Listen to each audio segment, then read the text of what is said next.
This is the second part of the section Solutions and Initial Value Problems. So let's look at the definition of an implicit solution. So if we have a relation dependent on x and y, this is said to be an implicit solution to an equation. And this is one of our nth order to the nth order differential equation we introduced the section with. On the interval I, and this is an open interval I, if it defines one or more explicit solutions on that open interval. So let's begin with this. Show that x plus y plus e to the xy equals 0 is an implicit solution to this nonlinear equation. The first thing we notice is that we can't solve for y. And so we can't directly find dy dx. So we will use implicit differentiation.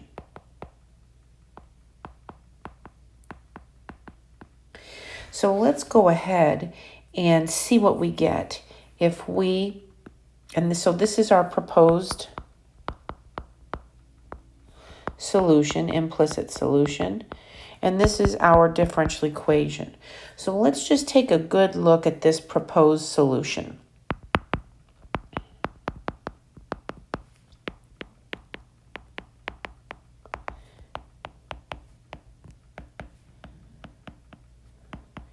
And then let's go ahead and differentiate implicitly. So we're really taking the derivative with respect to x of this equation.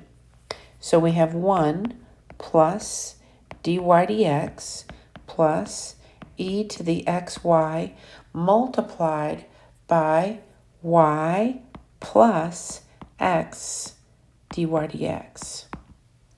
So, and then we have that's equal to 0. So now we could go ahead and factor out a dy dx. So we're going to factor out a dy dx. So we have dy dx, and we're going to have 1 plus, and here we'll have that x and then that e to the xy.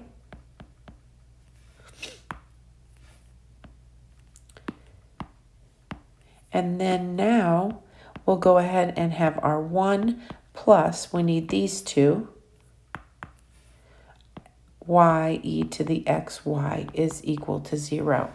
And this is exactly what we have in the DE. So this here is identically the same.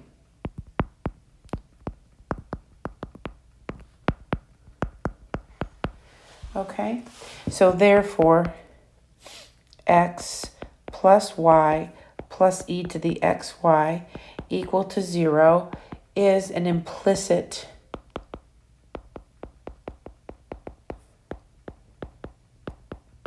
solution on some interval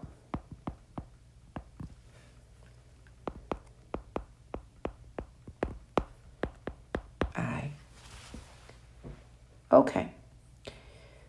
Let's look at this next example. Verify, so we already know that it's true. Verify that for every constant c, this relation, 4x squared minus y squared equal to c, is an implicit solution to this differential equation, okay?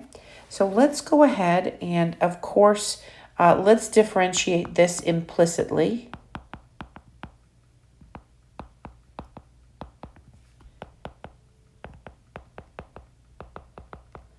And here, so we'll have the derivative of 4x squared minus y squared. And of course, the derivative of any constant is going to be equal to 0. So we have 8x minus 2y dy dx is equal to 0. Okay, and we're trying to see if we have this same equation as our differential equation above. And as you can see, we're pretty close. Let's divide everything by 2. And so we have 4x minus y dy dx is equal to 0. And that's exactly what we have up there. If we multiply everything by a -1, we have negative 4x plus y dy dx is equal to 0.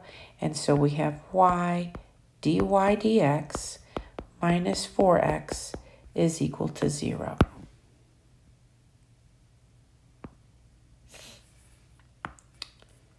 And as you can see, that is exactly what we have above.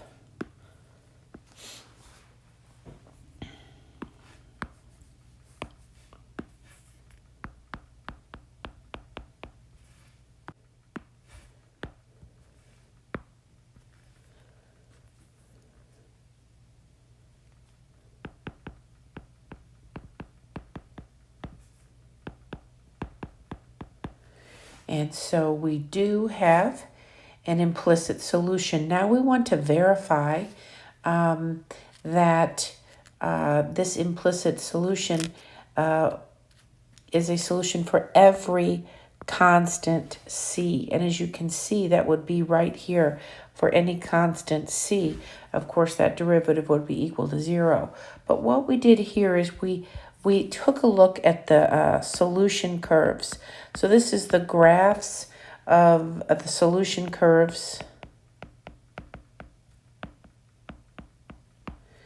And here we just have a few values of c. So we have 0, plus or minus 1, plus or minus 4. And so we call this a family of solutions. And what's interesting, of course, is no solutions intersect.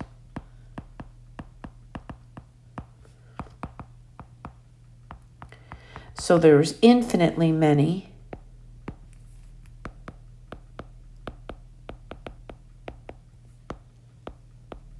solutions,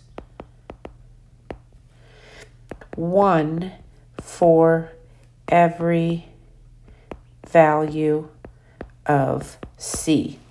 Now, what's interesting to point out is you can see these two lines here. These actually represent y equal negative 2x and y equal positive 2x. So if you go ahead and take a look up here at our relation, you can see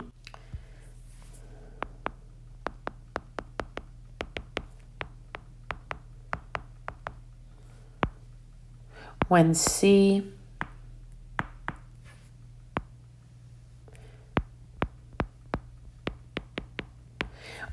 is equal to 0, we have 4x squared minus y squared is equal to 0.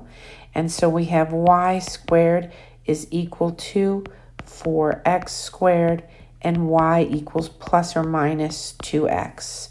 So that is our solution when c is equal to 0. And then when c is not equal to 0, these curves are asymptotic. Okay, so that should be a little bit helpful, that graph, for you to see that all of these curves satisfy that DE. And so I'm not going to be able to move that, but that's fine. I'm trying to just move this. Move this next. Okay.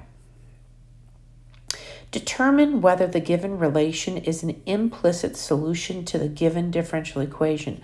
So we will assume that this relationship does define y implicitly as a function of x, and then we will use implicit differentiation. So here we have a differential equation, and we want to see if we have this, so we'll call this a proposed implicit solution.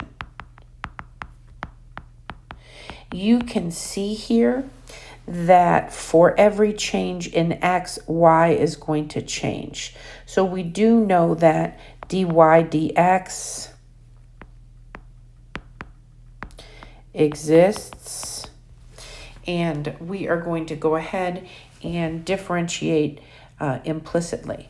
So we have the derivative with respect to x of e to the xy plus y is equal to the derivative with respect to x of x minus 1. So here we have e to the xy multiplied by y plus x dy dx. So that's the derivative of e to the xy. That's this derivative.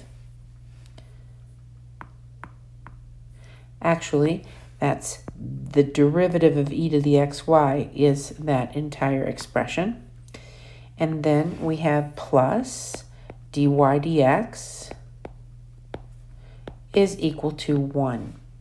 Okay?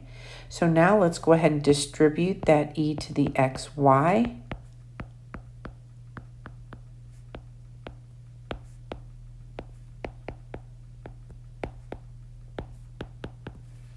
And we will factor out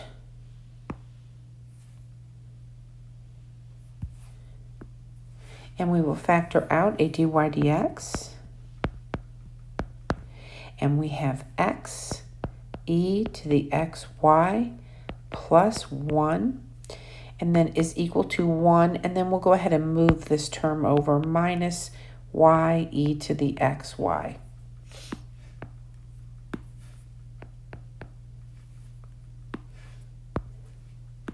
And now we could solve for dy dx, and we have 1 minus y e to the xy over x e to the xy plus 1. Now again, we have to come up with this differential equation. So what we could do is we could divide the entire numerator and divide the entire denominator by e to the xy. And then what we'll have is dy dx is equal to e to the negative xy minus y all over x plus e to the negative xy. And all we have to do is rearrange those terms in the denominator. And as you can see, this is identical to the differential equation.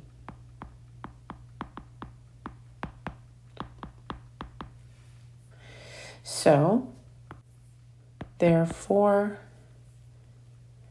e to the xy plus y equals x minus 1 is an implicit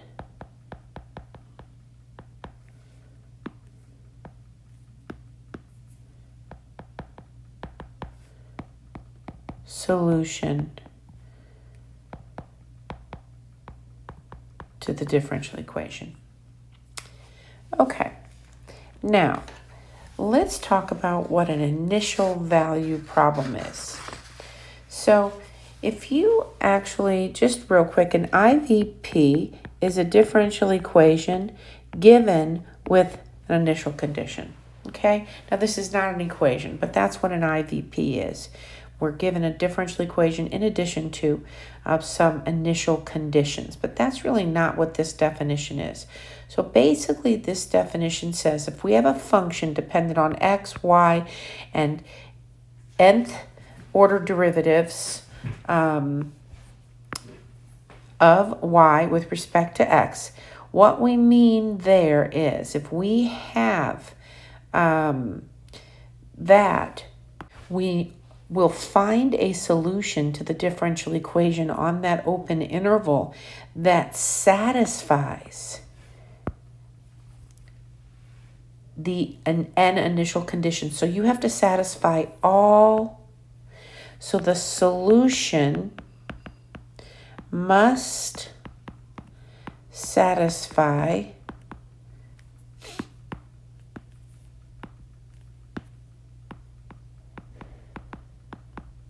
all given initial conditions.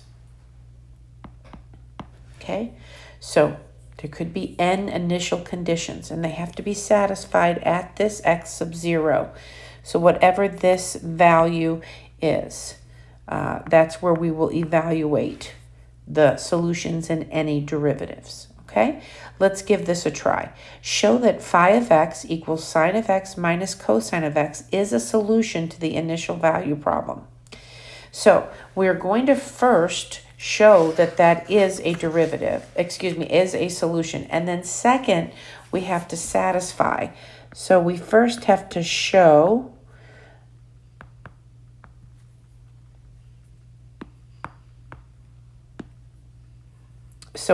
how about this? We have to satisfy the DE and the initial conditions. And here we're given 2. Okay, so we're going to have d phi dx is equal to cosine x plus sine of x. And then the second derivative with respect to x is going to be the opposite of the sine of x plus the cosine of x. Okay, and so to see if these satisfy the differential equation,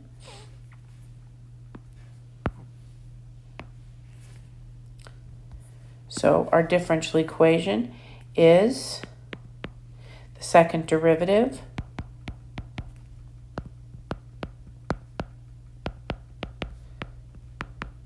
so we have the opposite of the sine of x plus the cosine of x. And now we have, that's the second derivative, plus our given function, which is the sine of x minus the cosine of x. Is that equal to 0? And as you can see, this easily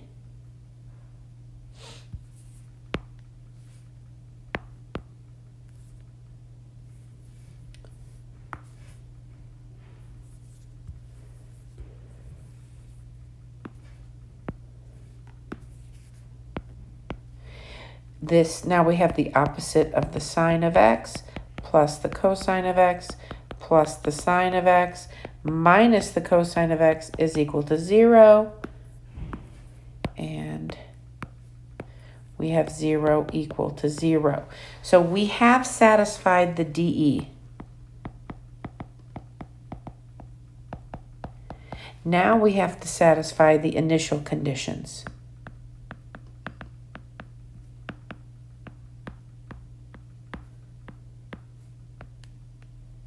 Okay, so we have y of 0 equals 1 equals negative 1. So we want to see what phi of 0 is equal to. That's the sine of 0 minus the cosine of 0. And that's equal to 0 minus 1. And that's equal to negative 1. So yes, we have satisfied that initial condition. Let's now satisfy the second initial condition. We have dy dx evaluated at 0 is equal to 1. So we have d phi dx evaluated at 0 is equal to move over again.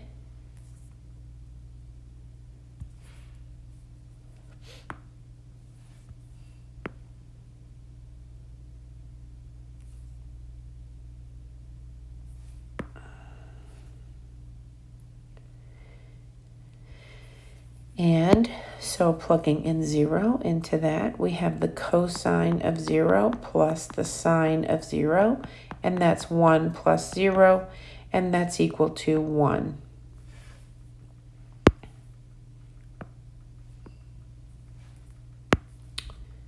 What that was. Okay, So we have also satisfied the initial conditions. So we can say, therefore,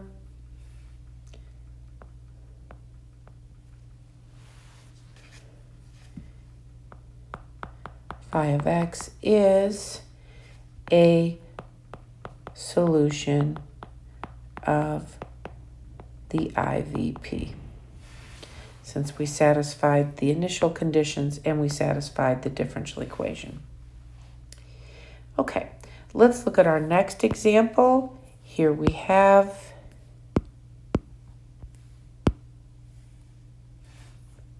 the function phi of x equals c1 e to the negative x plus c2 e to the 2x. And we want to show that that function is a solution to this second order DE. And here we want to show that it is true for any choice of the constant C1 and C2. And then we will find C1 and C2 so that the initial conditions are satisfied. So there's our DE and there's our initial conditions. So the first thing we want to do is verify that we've satisfied the DE. And here, if we make a note, we showed phi of x satisfies the DE. And I believe that was in this example right here. So that was our, I'll just put a star. I'll put 2 stars. So in the example above.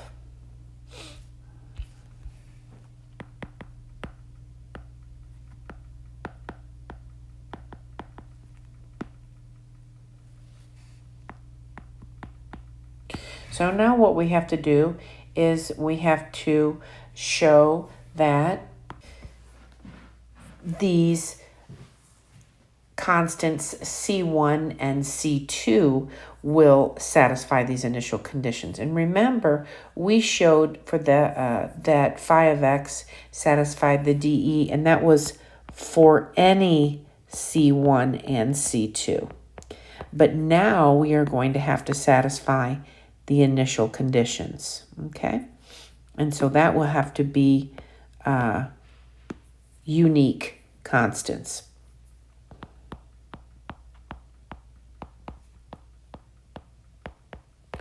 Okay, so now we're going to determine C1 and C2. Okay, let's start with y of 0 is equal to 2.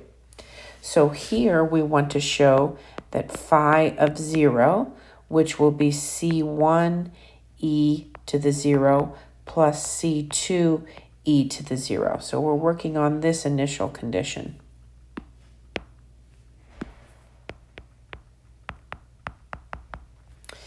And so here we have that 2 is going to equal C1 plus C2. And now we'll go ahead and look at the initial condition dy dx evaluated at 0 is equal to -3. So we do need to find phi first derivative. So here we could find d phi dx is equal to the opposite of C1 e to the negative x plus 2C2 e to the 2x. And so now let's evaluate d phi dx evaluated at 0. So we'll have the opposite of C1 times e to the 0 plus 2C2 e to the 0. And this has to be equal to -3 equals -C1 plus 2C2. Okay, and putting these together, you could solve for either one of these. But I just went ahead and said here, so here C1 is equal to 2 minus C2. And then I went over here, negative 3 is equal to the opposite of 2 minus C2 plus 2C2. And there's many ways that you can do this. And so moving 2 over there, we have negative 1 equals 3C2. And C2 is equal to negative 1/3. So going back over here, we have C1 equals 2 minus a negative 1/3. C1 is equal to 2 plus 1/3. And C1 is equal to 7/3. So what is our unique solution? Our solution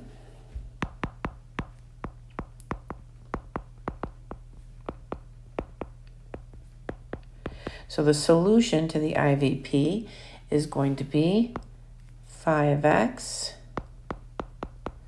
is equal to, and we're going to plug C1 and C2 back into that equation that was given to us in the beginning. E to the negative x plus C2, so negative 1/3 e to the 2x.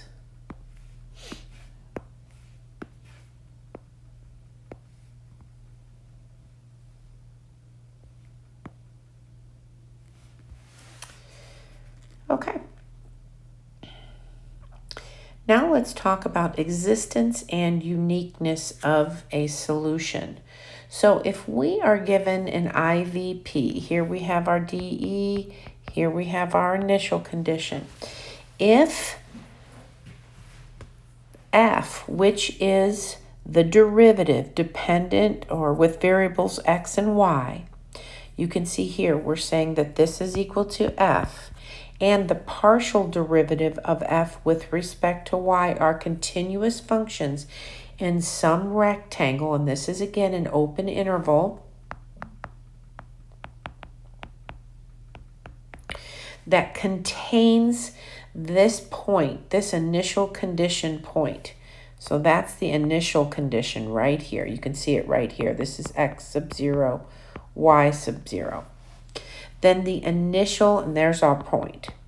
Then the IVP has a unique solution, phi of x, in some open interval, and we've seen this before, x sub 0 minus delta, x sub 0 plus delta, and our x is in that interval where delta is some positive number.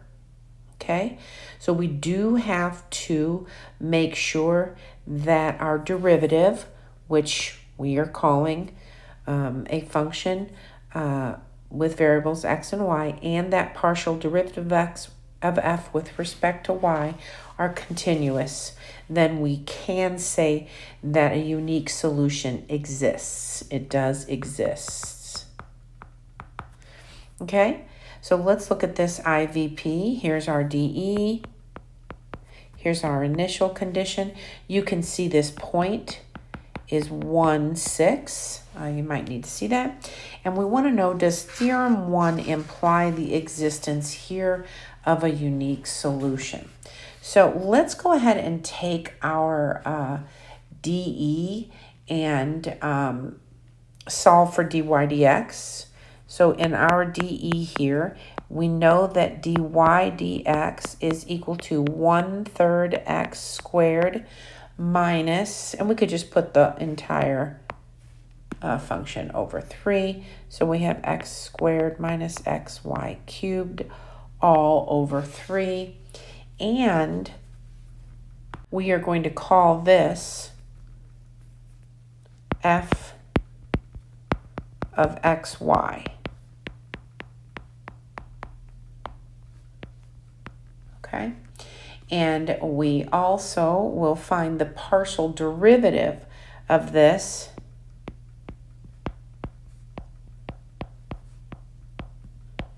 And that is going to be, and this is with respect to y, so since this is 1/3 x squared minus 1/3 xy cubed, if we are differentiating with respect to y partially, we would have a negative xy squared.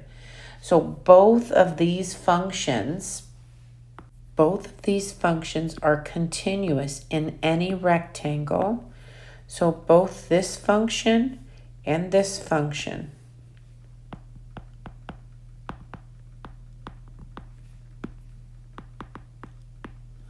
are continuous in any rectangle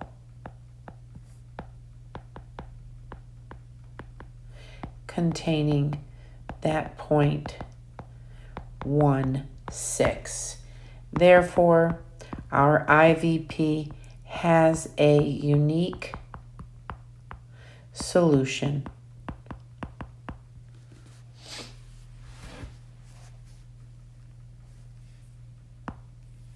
In an interval about x equal to 1.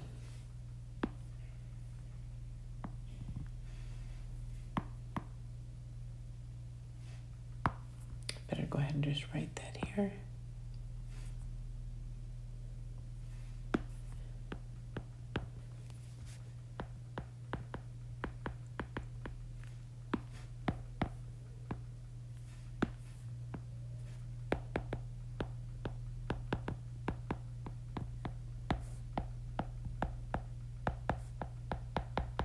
Okay. Let's go ahead, and you could go ahead and say that that interval would be 1 minus delta and 1 plus delta. You could say that. Okay, let's look at our last example. For this IVP, here's our initial condition, here's our DE. Does theorem 1 imply the existence of a unique solution? So what are we going to do? We're going to let our derivative be f of x, f, some function with variables x and y, equals 3y to the 2/3. And then we will have our partial derivative of that function with respect to y as 2y to the negative 1/3. Which, of course, is 2 over the cube root of y. So, since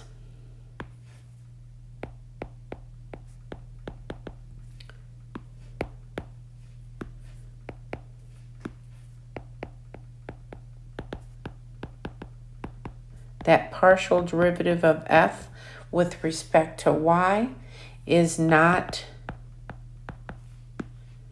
continuous,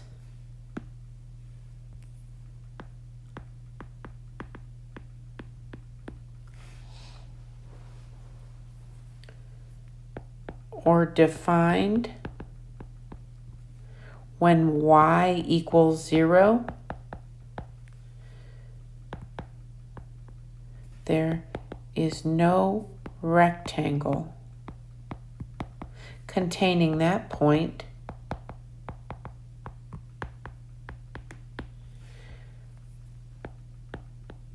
where both f of x, y, and that partial derivative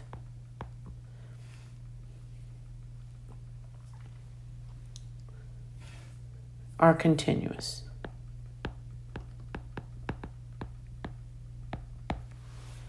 So what did we do here? Basically, we cannot use theorem 1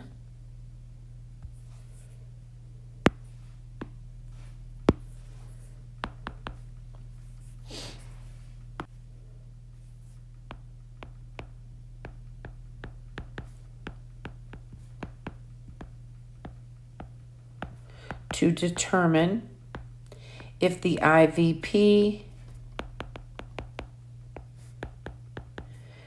has or doesn't have a unique solution.